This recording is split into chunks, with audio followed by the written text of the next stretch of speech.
Hey guys, in today's episode of the Into the Unknown podcast, we had a special guest that joined us, and they discussed all the wonderful things that we covered in the podcast, which is why Disney Lorcana, what made us, come to it, what continues to give us this motivation to support this wonderful community and help it grow. Organized play at the local game store level and also at a higher competitive level are a couple topics that we covered. And of course, the last was we each kind of predicted a card that could be in Chapter 1, and we even gave you a concept for the card of what it may look like within Disney Lorcana. So thank you guys so much for watching today. Enjoy the video. If you make it all the way through, there's going to be a way to win a pack of 100 sleeves, so make sure you stick it through and find me at the end, and let's figure out what you're supposed to comment. Thanks, guys. Welcome, everyone, to the Forbidden Mountain podcast. This is the Into the Unknown podcast. This is episode 2, and we have a very special guest with me right to my side over here. We have Liam and Aaron of the Illumiteers. I hope I said that right. I kept saying it over and over again today, and I'm just like, I don't know which one of these is correct, so we're just gonna try and hope we get it right. You nailed it. You got it right. There we go. So welcome. Please, take yourself a moment here, introduce yourselves to the stream and to our community in case they don't know who you are. I think they do. I first off really appreciate you having us here. When we saw your podcast start up a little while ago, we were super excited to see your perspective in the Lorcana space. We watch all your stuff, so to get the invite was great. So we appreciate it. Yeah. Thank you very much. As you said, I'm Liam. And I'm Aaron. We're the Illumiteers. We cover Lorcana, latest news, but we also specifically focus on the art and design of the game, artist interviews, art deep dives. We try very hard to build a community in our space around Lorcana and to bring the artists in and make them part of it. Yeah, absolutely. One of the big things for us around Lorcana is I'm relatively new to TCGs, and Liam's a lifelong TCG player. And so being able to build a community around a game that has an incredible property and is looking like it's going to be a pretty spectacular game, we're really excited to blend these two environments and these two worlds together. So I couldn't agree more. Well, before we get into it, Scott, welcome back. How are you doing this evening, sir? You look so much better this week. I don't know if anyone's noticed already, but he looks dashing. It's the shirt. What can I say? It's the shirt. Oh, totally. Am I the only one here that's at least somewhat repping the Disney IP? All right, I got an Obi-Wan shirt on. At least I'm trying here, guys. All right. You win. Yep, they had nice dogs. They saw them. That's true. Yeah. They do. I do like me some Pooh Bear. So that works. It works. So the question, of course, is what are we here for today, guys? Well, this is once again the Into the Unknown podcast, but we're gonna be talking about some stuff today. So we're gonna walk through it. And here's our topics for the podcast. So we have introductions, which we already skipped. We're done. We figured it out. It's no big deal. So we're going to go right into the why Lorcana, and then we're going to discuss organized play and local level at the local level and greater, characters you hope to see in Chapter 1, and a prediction of what they do. I wrote one down. I think I might surprise you guys. And then we have some closing thoughts. Scott has a really interesting question. I also added one as well. So let's get into it, right? And we're going to start, of course, with you guys because, I actually went back. Your first video was posted about 8 months ago, and I am sorry you watched that. Listen, I'm very adamant about the start before you're ready, right? So it's like you guys got out there, you did your thing, you're excited, which is great because that's the only way you get better, right? I tell everyone that I ever talk to is like 1% better every single time you record, every time you hit the button. Just always constantly work towards something that makes it better for you guys. So 8 months ago you made a video about why you were excited for Disney Lorcana. So here we are 8 months later, many videos later, and you guys have already done some cool stuff within the Disney world as well, within the Disney Lorcana world. So tell me, guys, why Lorcana still now, even we're about 2 days or 2 months from release now. So why is Lorcana more exciting now to you maybe than it was 8 months ago? If I take a first swing? Yeah, go ahead. So why Lorcana? It's an amazing question. Because you're right. For the last 8 months or so, we've poured a solid part of our lives and emotions and time into this game and building this community. For us, games have added so much to our lives. They've given us communities wherever we moved. They're an excuse to sit down across from family members or friends, to introduce them to a game, to interact in a way that you might not if you didn't have that game in front of you. And TCGs in particular are amazing at building communities. And not only building communities, but giving sometimes people who don't have another place to go a place to belong. Local game stores for a lot of people are where their friends hang out. It's where they meet people and where they find a sense of belonging. So the thing that excites us about Disney Lorcana is this game is going to bring so many new gamers into gaming who have never touched a TCG before. It's going to get people to walk into game stores who have never walked into a game store before, because it comes with this built-in appeal, this built-in IP, this nostalgia that's going to hook people of all ages to give this game a try. And we're so excited to see the community that builds around this game. And we see it already. I have to give a shout out to some of our other Lorcana creators. I see Stephanie from Lorcana Illumiteers in the chat. And even before the game is launched, we've managed to build an amazing community in the Lorcana space. And it's just been wonderful. Yeah, I mean, you can see in our tagline that one of the big things that we're really passionate about is community. And just echoing Liam, I mean, as I mentioned before, Liam was like a lifelong TCG player, played Magic when he was a kid. And about maybe 5 or 6 years ago, we moved up to Washington State. We're not there anymore. Mm-hmm. And we lived right down the street from this absolutely incredible LGS, or local game store. And that's really where Liam fell back in love with Magic again. And he would play Friday Night Magic there every single week. Gabby's Cards and Comics, if you're in the Olympia, Washington area, you should absolutely check it out. Gabby is incredible. It has built almost a community center around her LGS and gives back to the community throughout the year. And it really, again, made Liam fall back in love with TCGs and really demonstrated to me not only the community that we can build with our friends and family around our kitchen table playing a board game, but also this incredible community within our greater community and in our town, and get to know people that we would have never met before.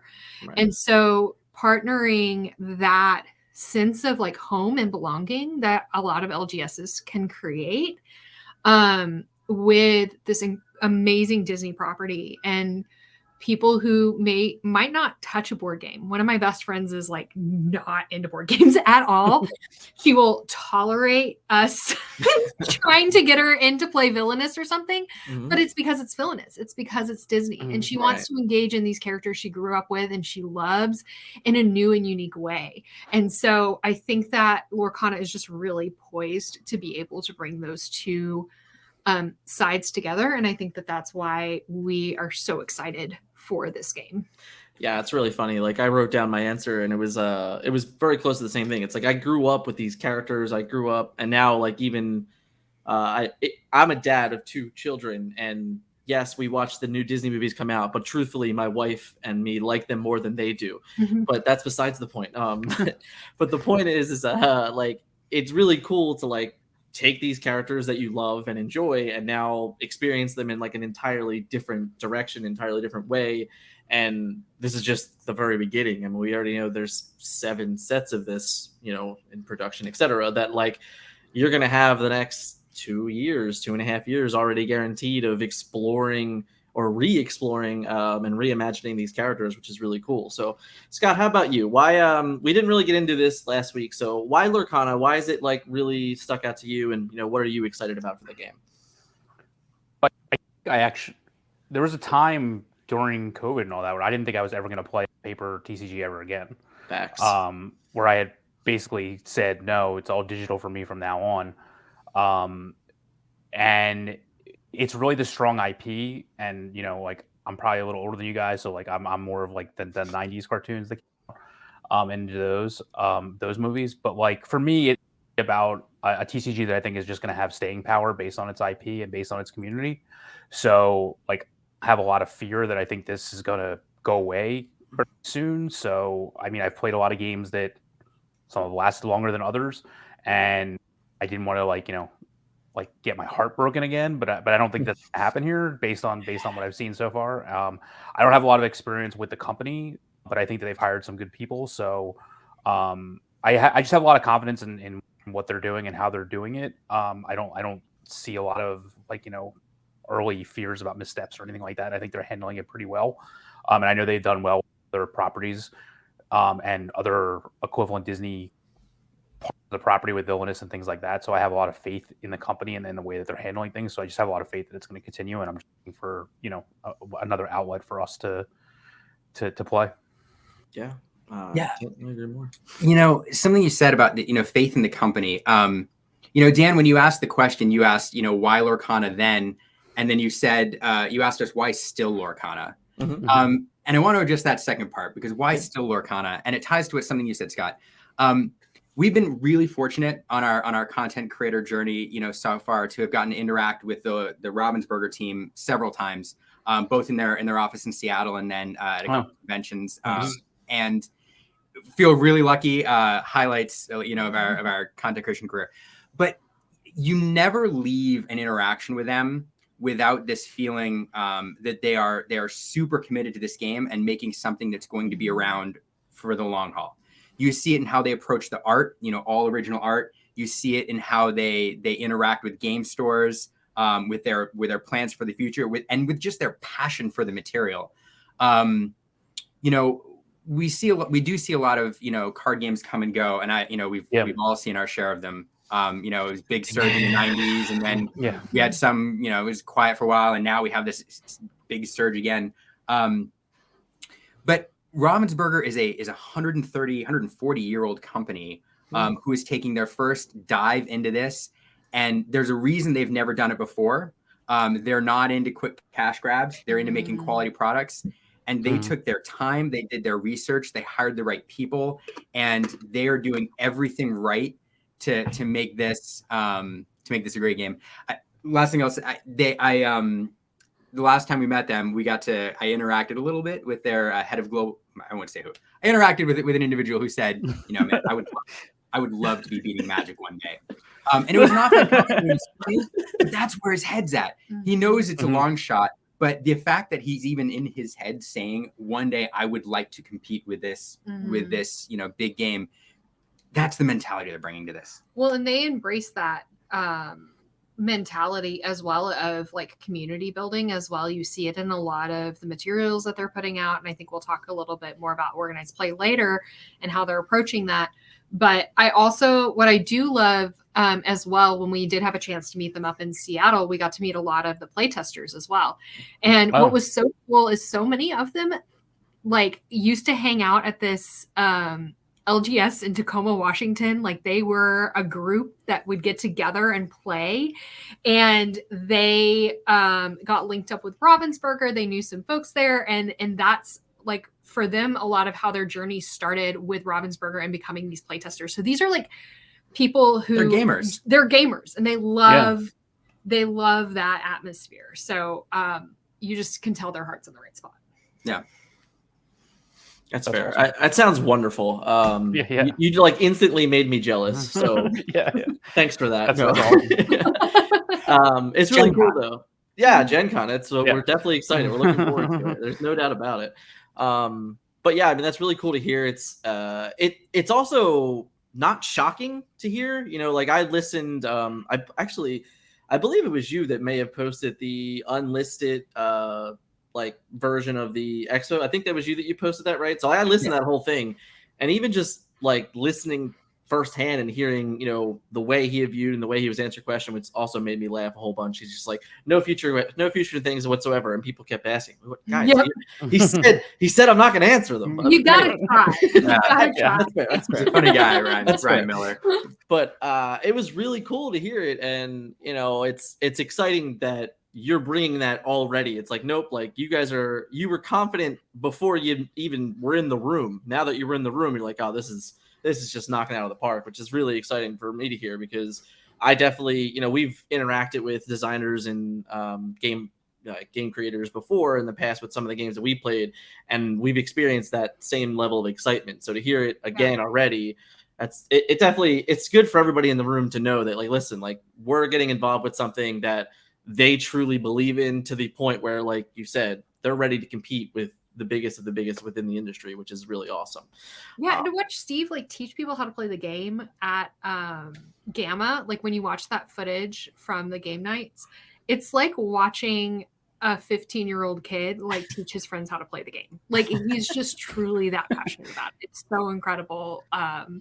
Just how he just oozes this love for the game.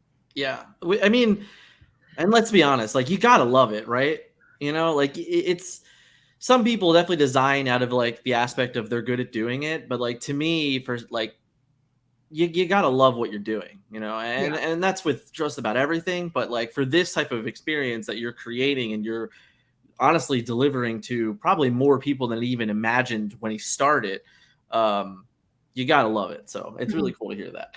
But let's get into a little bit about Gen Con, right? We'll start, and we'll talk about organized play here. So we have organized play, and we have, but first, you suggested we wanted to talk about supporting your local game stores. You've already hinted at a few that you've played, you've interacted with in the past. But if we really do get into the importance of local game stores, it starts at the very bottom, right? Like, that's where you need to succeed there to understand how to succeed everywhere else, to give everyone the impression that you can succeed everywhere else. So, for you guys and your community, what have you done so far to kind of start up that Lorcana community within your local game stores, if you have made that effort yet?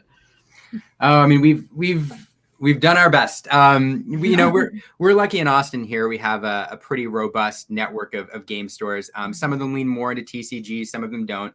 But everyone that we've talked to is ordering Lorcana, is excited about Lorcana. Unfortunately, most of them are hesitant to talk about events yet, to advertise, because they still don't have their allocations. Right. And so they're nervous about leaning in too heavily and then only getting a few boxes. So we're getting ready to the point where they'll be ready to talk about events. There's been a couple, we won't name names, but there's a couple who have asked us in the near future to come in and do some demos and some how to plays. But it's something we're definitely looking forward to. Yeah, I mean, living in a larger city, I'm sure Stephanie, who I see on it, can sympathize with us. Living in the Seattle area, like, we do have an opportunity to have several game stores in our community, all of which who have kind of their own community and their own niche. One store is really board game focused, one's really TCG focused, one's really tabletop game focused. And so it is really great to see that across all of them, they've heard of Lorcana, they're excited about it. And yeah, we're just really jazzed to start like actually partnering with them once we start kind of figuring out what allocations look like, and supporting them in their efforts to bring people into their stores. We love our LGSs down here. And admittedly, we've focused a lot on building our online community as well, and trying to bring people into the game who may not have an LGS around them. What suggestions do you all have? What more can we do for our local game stores right off the bat? I mean, it sounds like you're doing just as much as we are, to be honest. Like, I have reached out to it's funny because Philadelphia is, it's a big city, but ironically, it's not a big local game store city. Honestly, even like within the actual like zip code city of Philadelphia, there's only like 4, maybe 5 game stores in the entire city. And like 2 of them are located like in downtown, like Philadelphia, which is definitely a hassle for most people to get into. And I have friends that do play there, and they have reached out for me and kind of got an understanding of what maybe they're doing. But for us, it's actually the greater Philadelphia area that has a better chance, because like we've always had a better established relationship with those as well. Because Scott lives in a little bit greater Philadelphia than I am. I'm still technically in Philadelphia, but I'm closer to the outskirts of it. But we're fortunate to have a store called Top Deck Games, which is that's their gaming location, but they're known online as Card Kingdom, which is a pretty big distributor for Magic the Gathering and things like that. And they have this gigantic store. I mean, like they just recently moved last year, and it is massive. Like it can hold up to like, I think 800 person tournaments or something like that. So we're definitely very excited to get into that system. They're very excited about Lorcana. They were also at the Gaming Expo. I believe they were in the same room and interview that you guys were in. So we're definitely excited to get a part of those things. And I did everything I possibly could to reach out to everybody, and I sent them all the information like, hey, this is how you get your tournament kits. This is how you get set up. And I heard a lot of the same stuff where it's like, well, I don't know if I'm going to get product, so I don't know if I'm going to apply for my store kit. And I'm just like, well, what if you get product and then you don't have a store kit? Like, why not just apply for both? Like, what's the worst that can happen here? You get a store kit and then like 3 weeks later you get product. Like, you don't need it on day one. And I tried my best to convince as many people as possible. And don't get me wrong, I understand hesitancy. I understand it's a gigantic commitment for the store to try and build a new community. But it's really just trying to, get across that this is not a run of the, like, one of these games that are just going to blow over in 10 days. Like, it's not like they've already told you that, like, hey, we're here for 2.5 years. So it's like, knowing that we're already here for 2.5 years, it's like they've already committed to this. So this isn't like some 6-month commitment that your local game store has to make. So I think that's the biggest important thing. Scott, do you have anything to add to that? The only advice I can give, though, is don't be afraid to travel a little bit. Like, I mean, as stores start, so this is probably a few months out, like, past release, but I think once it starts up, there will be, I'm not saying you go play in a different store every night. Trust me, like, weeknights are tougher enough as it is. But if stores within the area that you're willing to travel to are having big nights or big events on the weekends or something like that, like, don't be afraid to, like, go to different ones all the time. And like, don't in our area, like, some just be too tribalism among what they're doing, and just don't be afraid to, like, stretch your legs a little bit and go out different, like, we've gone all the way out to, like, Harrisburg and places to play, like 2.5 hour drive commute. Just it was like, trying to show our support for the greater area that's out there. So I would say, like, as those things start to pop up, just try to support them as best as possible, because some stores will, like, they gear up to just do one big thing, and then, like, if that fails, like, oh, I'm not going to do it again. So, like, we just try to, whenever we see the stores, try to support them as best as possible, especially on the weekends. So I do want to quickly shout out the chat today has been awesome. You guys are you're really honing in, and I'm sorry that we're not interacting with you enough, but I'm very, very supportive. Thank you guys for interacting with us. We'll get to you at the end for sure. Speaking of the chat, just you do have a who. Speaking of community, you can see this game is already bringing people together. You have a who's who of Lorcana content creators in here. It's fun. It's fun. I mean, like, this is ready, set, draw. Ready, set, draw. We got Knive in your corner. You got cabled from Enlightened to Illumiteers. Mentioned Knive, Uncommon Cardboard with Lebar. Again, these are showing them all the off. Community already. Showing them all off. Thank you guys for showing up tonight and hanging out with us. So let's talk about the past the local and these scaling events like Gen Con. And recently we found out, I think it was either beginning of last week or I think it was the beginning of last week, about Miami Con. So, like, there's these events that, like, we're already super excited about. I mean, at Gen Con, we knew that Ravensburg was going to be at Gen Con, but we had no idea there were going to be events at Gen Con. So it was really cool to see that happen. I understand there's a bunch of controversy around all of it from start to finish. But nonetheless, we're having events at Gen Con, so that's exciting in itself. And then with Miami Con coming in a couple, like I said, like almost like a week or so after the Gen Con announcements, they came in and said, nope, we're committed to this. We're doing this also. We know that PPG, which is Pro Play Games, they're ironically based in Miami, Florida also, which is why when we heard about Miami Con, we're just like, oh, that maybe that's PPG, but it's not PPG. So it was like, oh, okay, never mind. This is something entirely different. Awesome. That's just another person doing this. So, are you guys excited to travel to these, quote, destination events and just like we are right now, exploring the community a bit more and all those things? Like, what are you guys excited for about the higher competitive scene of the game? Oh, there's so much loaded into that question. I'm sorry. I'm so sorry. No. There's so many things I want to talk about. All right. I want to start, if I could, though, with Miami. Okay. And we do want to talk about Gen Con and the higher competitive stuff. for those who didn't see the news this week, Miami has been leaning into Lorcana hard a lot longer than anybody realizes. The owner of the convention actually picked up and moved the entire convention by 5 months this year so that he could put it after Lorcana's release date at a time where he thought most people would have product. He's had a tournament lined up for a while, and there are some other surprise announcements in the Lorcana realm coming in the near future, which we can't talk about yet. It's okay.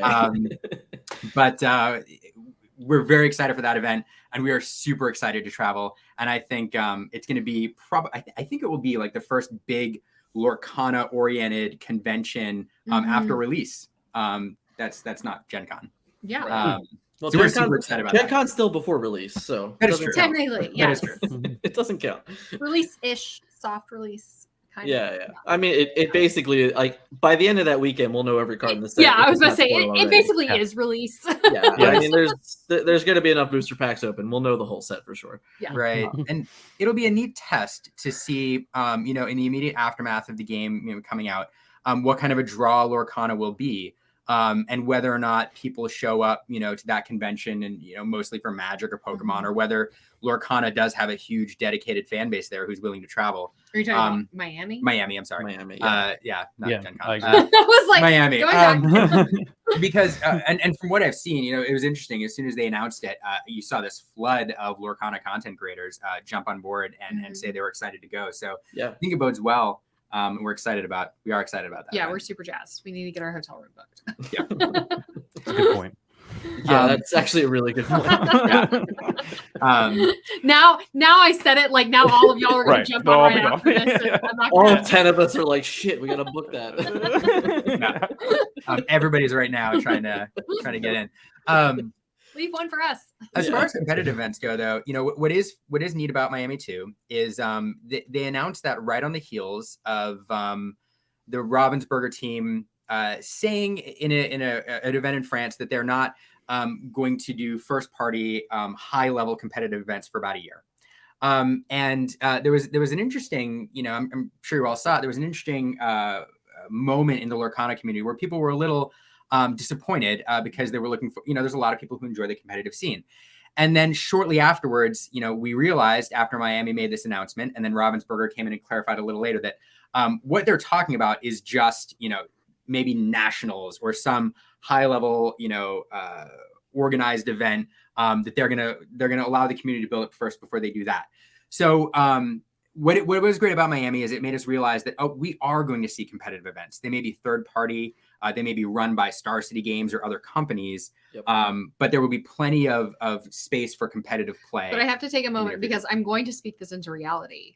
One day, Ravensburger is going to host a national event at ESPN World of Sports at Disney World, and it's going to be amazing.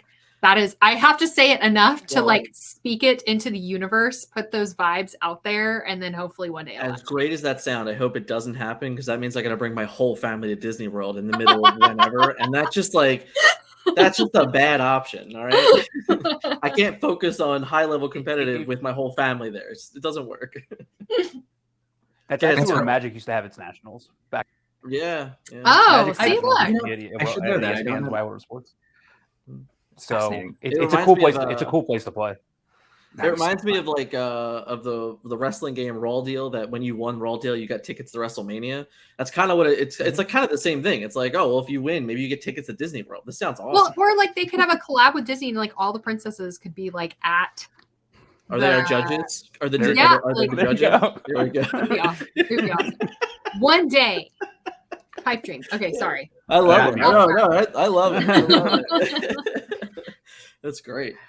Oh, all right. So what do we have next year? Oh, that's right. We have our favorite characters, right? So we're gonna let Scott go first, right? Because Scott probably didn't even think about this at all, even though I sent it to him. So obviously it could be a character, it could be an item, it could be an action or a song in theory. But let's talk about something that's has not yet been released or revealed for Chapter 1 or even further chapters, etc., that you would love to see within Chapter 1. And if you so dare, would you give us what the card may do? Go ahead, Mr. Scott. I think Sebastian is the card I'm looking forward to. That's a good one. Because he was my favorite part of Little Mermaid for a long time. So I about it one time in a soon-to-be released video, but I'm hoping what he does is he's like a small little character that can sing songs as soon as he comes into play. So he has like rush for singing songs. So I'd like to see that. Ooh, That would be nice. cool. I think that'd be really cool. I like that idea. All right, we're gonna go. We're gonna go to Erin. All right, that's what we're gonna do. So go ahead. You let us Okay. know. So I originally was going to talk about a character, but then I didn't realize I could do a song too. Oh, there so you my go. Character again. I tell you what, you can totally do both. It's fine. Okay, yeah, I'm going to. So thank you for giving me the invitation to do so. So my character, because again, this is like my soapbox that I'm speaking into existence, is Madam Mim. If y'all have we love you if you stuck with us from the beginning, but that has been from the beginning. Like, I really want Madam Mim in the game.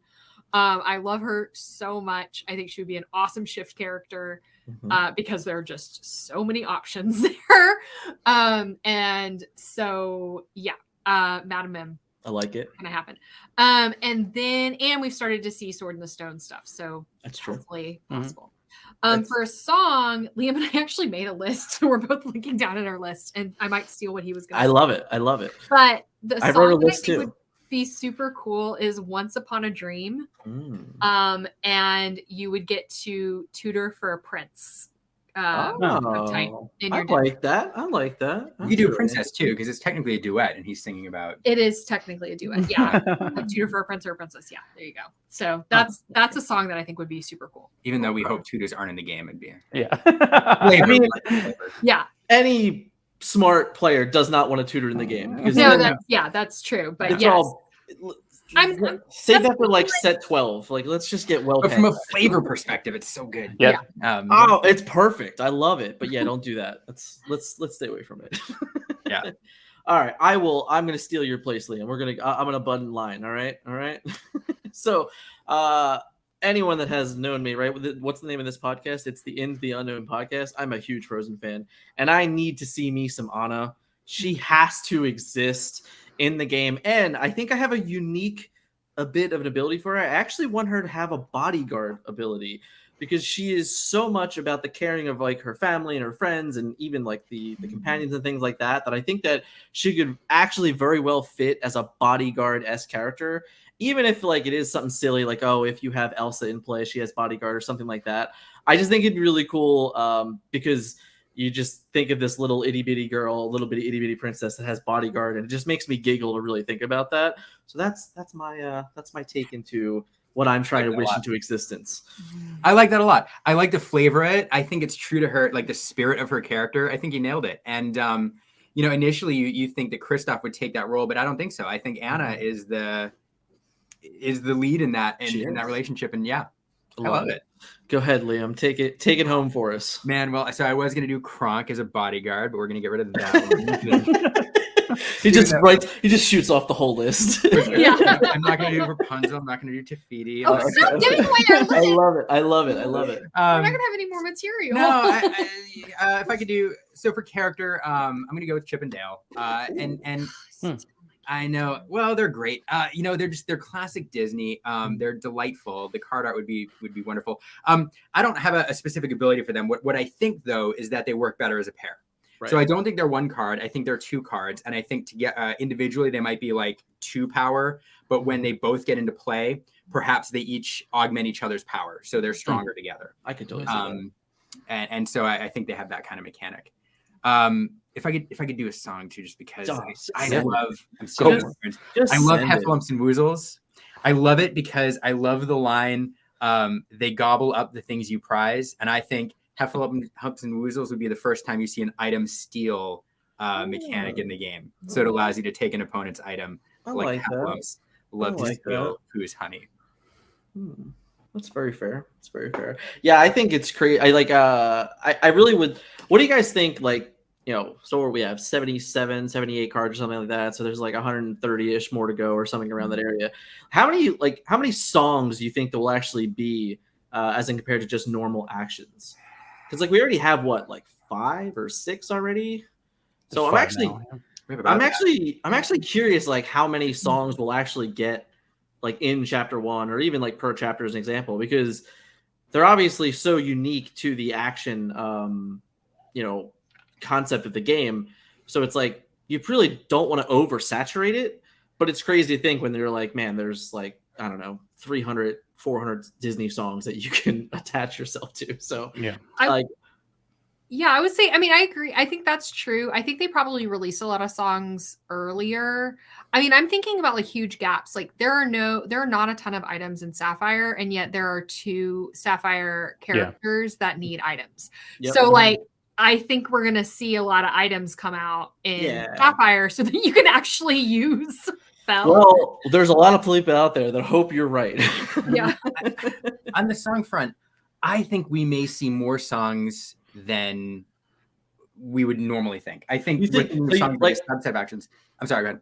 So like you think there's a better chance that there's actually more songs than normal actions? I think it'll be close. And the reason is it's something called variance. And when, as experienced TCG designers, Steve and Ryan are thinking about this a lot. When you have a card, in your hand, having one thing you can do with that card, like one specific action, one option, is boring and leads to, little strategy. But being able to use that card in a variety of different ways, either I can ink it, I can play it, is just an example, makes for a deeper strategic game. And so I think the more songs you have, the more choices and options it gives you. You can now use your character. Do I use this character to sing? Do I use this character to quest? Do I use this character to challenge? And it allows for some deeper strategy. So songs kind of give you this, they add a little bit of variance to the game. And I think that they're going to lean on that a little bit to add that complexity for experienced players. That's might be a hot take. I don't know. Chad will have to know if I go. I think it's like a really interesting thought because they are just so different. And like if that is like a trademark to the game, then maybe that is a direction they go, right? But it's so hard to say this early on because like the natural instinct in me is thinking like, oh well, they're like really powerful actions, so we probably don't want to oversaturate the game with them. But if the game is just meant to have these over powerful actions, then like, well, then hey, maybe there'll be 30 of them. Like, you know what I'm saying? Like, who knows?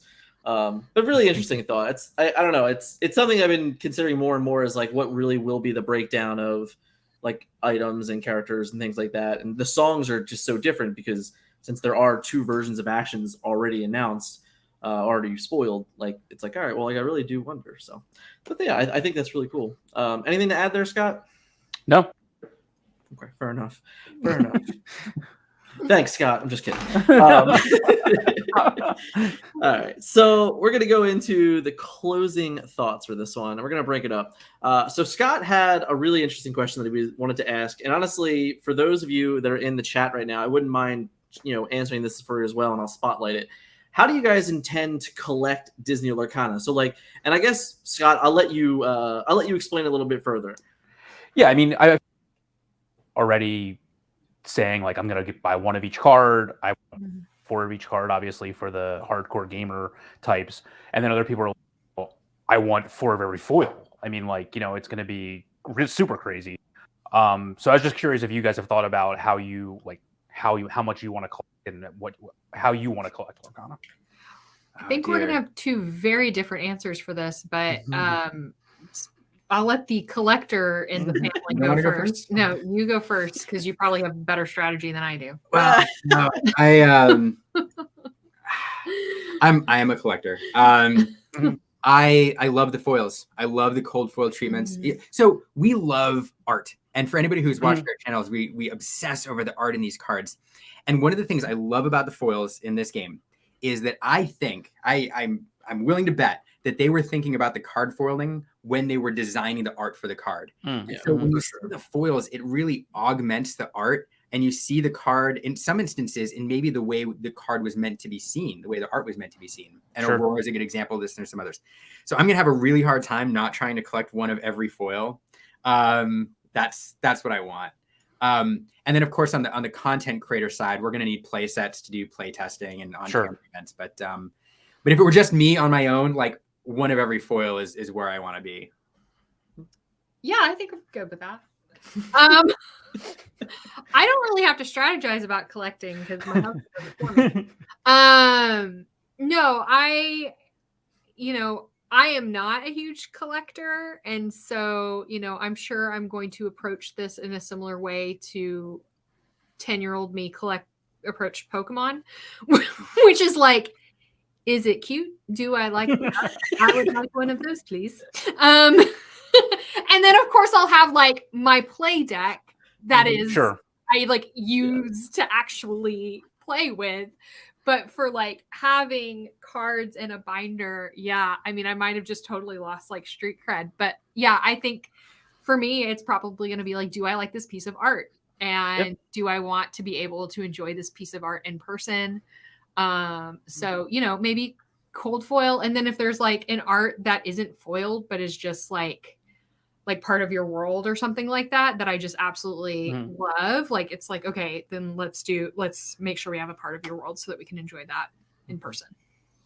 Yeah, I think it's cool. I think when you start considering that it is all original art, it seems like the easiest thing to give away is prizes, right? Like, you just look at it, you're like, whoops, sorry guys. You just look at it and you're like, well, I could totally see them just literally giving away this Aurora, design here. Maybe we can go to it. And you guys did a wonderful breakdown on this art, actually. If anyone hasn't seen it, you should check it out. But the art is, since it's all original, it really is incredible. It, like, coming from other games and seeing what other people have done, and even like games that were also being announced kind of like along with this one, this art in this game is phenomenal, which is only yet but another draw to it. It's another layer of collection to all the collectors of Disney out there, because this is all, it's not, it's all original, which means outside of card gamers, players are going to want or not players, but collectors are going to want these things. They're going to want them in the cold foils, which, by the way, I'm super jealous that you guys like got to hold them, right? Like, didn't you guys hold them at Expo? Well, I saw them up close. I didn't get to touch them, but I was so close. So like, I didn't play Flesh and Blood, but I understand that they're the same type of foils as Flesh and Blood. And those are, from everyone that I know that plays, like, they love those foils. So I'm definitely excited to see them in person. Like, the videos, obviously, they never do it justice. It's the same. A picture never does it justice. You can't go and look at the Grand Canyon and then send a picture to your friend like, look, it's not the same. Yeah. So I'm excited for those things for sure. As a collector myself, I mean, I'm a high competitive player, so I need to have a playset of everything, and that's pretty much it. If there is a world where multiplayer, which, by the way, I haven't talked about this at all yet, but I love the concept of multiplayer in this game, because my biggest pet peeve with like Commander is that people lose early and then sit there and do nothing. And in this, that doesn't exist. It's just like everyone is playing until someone actually wins, rather than people are losing along the way. So like, I'm very excited for multiplayer in that aspect, because it's just in a completely, entirely different direction than like anything else, which I think is really cool. If that gets like actual rules, or they change, they decide that something's different, like a Highlander-esque format or whatever, then I'll need a foil of every one of those cards, and there won't really be a debate. But that's future Dan's problem. And then, of course, fantastic. Of course, the biggest collector in the room, realistically, is Scott, because that's a whole other mountain of another day to talk about, which we don't need to get into right now. So we had some answers here. I'm gonna go back in here. So we have shout out to Ohana Lorcana. I love your name, by the way. I saw it the other day. I think it was like sometime last week. It came across on Twitter, and I was like, that is phenomenal. It means family. Yeah. Hey, there's a bit of a spoiler for later on. I'm sharing my collection with wife and kids. We're going to vacuum up everything we can. I love it. And then where else? I saw a couple others here. I got to scroll up. There was a lot. You guys have been chatting like crazy. Ready, set, y'all. Play set of every card. Foils of each. Our favorite to leave in the binder. I can respect that. And then we have Nerve and Nerd. Play set of every card, so I can have access to every play set. Yep, can't hate. I do want to go back to this one real quick, because we missed it earlier. But looking for Genie that lets you make 3 wishes, pay some lore to play 3 cards from the top of your deck or your Inkwell exerted. I think that's a really cool, interesting take on what Genie could do. It sounds really powerful, but that's okay, right? We go hope and dream. Let's be honest, right? We're making wishes; they better be good. So. Black Lotus was a card at one point; it was legal. We don't want that, man. We talked about not wanting tutors. You want a Black Lotus? Come on, dude. Ban it later. Get out of here. But yeah. And then the last one is I want a master set and a play set of playable cards. That seems very fair. So this was the other question that I added. We'll go back to it real quick. I added how often do you think you will travel to events? I know you guys are going to Gen Con also, right? Liam is going to Okay, Liam is going to Gen Con. So Liam's going to Gen Con. We're all very likely also going to Miami. So we're clearly committed. You guys have already been to stuff, which is great. So, you know, how often, like, do you think you're going to try and hit everything you possibly can along the way? I mean, as much as we can. You know, just going back, and we've hit this, you know, multiple times already, but the community that's been built up around this game already is just wonderful. And, you know, I think you're seeing that with Miami. A lot of us now, a lot of our content creators, we're all friends and we interact regularly. So even in the absence of it being a Lorcana event, if I find out that Nive or Stephanie, you know, are traveling to an event, I'm gonna have a hard time not wanting to go myself, because the Lorcana community is all great people. And I just want to hang out with them. So, yeah, I mean, I think we're going to go as much as we can, given the limits of our day jobs. But yeah, we hope to experience Lorcana, you know, nationally as much as possible. Yeah, for me, like Transformers, it's basically the last game that we came from at a high competitive standpoint. They only had one overseas event, and honestly, Scott and I were very close to going to it, and then we decided not to, and we're like, oh, we'll just get the next one. There wasn't a next one. So for me, that was really upsetting, because like I've always wanted to travel. I've always wanted to go overseas. I've always wanted to do these things. When World of Warcraft at its prime was doing those things, like I was like crazy young. I didn't have money to do any of that stuff, so I just didn't do any of them. Now, obviously, much different in part of lifetime. I'm very excited to travel to as much as possible, especially anything that's overseas that like we can really get attached to. I think it'll be really fun. I'm a traveler by heart, so I'm very much looking forward to like having that destination to go to and see more than just Disney Lorcana and kind of experience the world a bit. Nationally in the North America, I don't think there'll be anything that's like a high level competitive event. You'll catch me at. I'll absolutely be there. And Scott, if not one of us, probably both of us will likely be at all of those things. But Scott, is anything particularly excited? Like obviously, if Disney World comes back around, I know you'll definitely go. Yeah, as long as I'm allowed to go to as much as I can, I'll be there. Yeah, that's fair. That's fair. All right, but the international stuff is probably going to happen. Yeah, I'm super excited. Like, I really want to hit some like any of these international things. Is why I would be the first one that gets announced. I'm telling you right now, I'm already going. I don't care where it's at. I'm going. All right, so I wanted to close on the Disney quote of the week, and you didn't even know, but you spoiled it already, and that's okay. It's okay. So we're gonna talk about it. We're gonna get into it, and it is Lilo and Stitch. Ohana means family, and family means no, I can't read it. I want to make sure I don't mess it up, guys.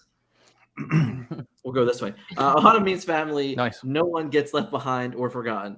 And I wanted to start that because even I didn't know what to expect when we were going to go live today, but it was really cool to see all of the content creators in this room with us and really just almost like solidify this this early going of the community and family and how we're all really excited for this game, which is great because this is like we are kind of the founding like blocks of the community moving forward, and because obviously the game's not even out yet and we're so goddamn excited about it, but the moment Gen Con hits, 2 weeks after that, 4 weeks after that, and all these cards start coming out, the community is going to grow tenfold at that point because it will be real in quotation marks, and we'll be able to have cards in hands and things like that. And I think it's important that it is this community building and this wonderful interaction and collaborations with everyone around, because we all want to build each other up. We all want this game to succeed, and we all want it to have fun and succeed together. I can't wait to get to Gen Con and shake hands. I'm a hugger, just so you guys know already. But if you're not into that, that's okay.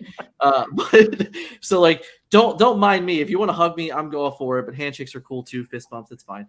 But yeah, I'm just super excited about the game, and I wanted to make sure we kicked off with a little Ahana means family. Love it. Love it. Lorcana means family. Nobody lives left behind or forgotten. There you go. There you go. Of course, I also had to add on. There had to be a reason why I put a Stitch face on the thumbnail of this. So I had a full circle at some way, guys. So let's be real. There you go. But of course, seriously, thank you guys so much for coming out. It does mean a bunch of us. It means a ton to me and Scott that you guys, you reached out to begin with, and we were able to make this work together. And for anyone that is watching this later on that might not know, where can they find you guys? Spoiler alert. YouTube is our primary platform. We're at Illumiteers. We're also on Twitter, Instagram, at Illumiteers on both places. We'd love to hear from you. Anybody watching. Appreciate you stopping by. And it will be there. It'll be in the description of the podcast as well, of course. And lastly, Scott, anything left to say before we wrap this one up, before we land the plane? No, I really appreciate you guys coming out. It was great to hear your point of views. I really appreciate it. Yeah, thanks for having us. We were so appreciative. Thank you. Yeah, delightful. Thank you. All right. Well, thank you guys again. Thank you for everyone in chat tonight. You guys were awesome. Lots of great perspectives and everything like that. That is going to be the end of this episode of the podcast. Be looking for us, of course, as weekly. If you have tuned in, you weren't subscribed already, hit that subscribe button, and we'll catch you guys in the next video. See ya.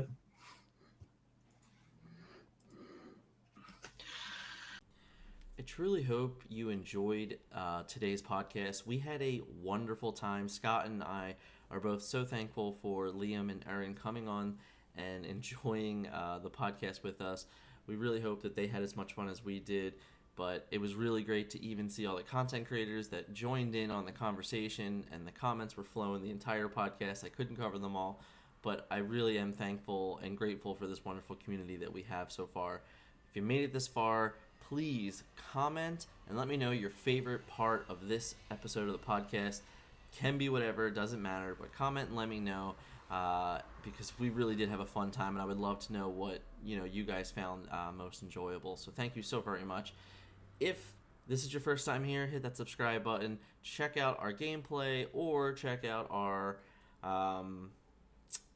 first podcast with just me and Scott talking about competitive play as a whole. A little bit of a reaction to the week, but thank you guys so much for joining us, and we will catch you guys in the next video.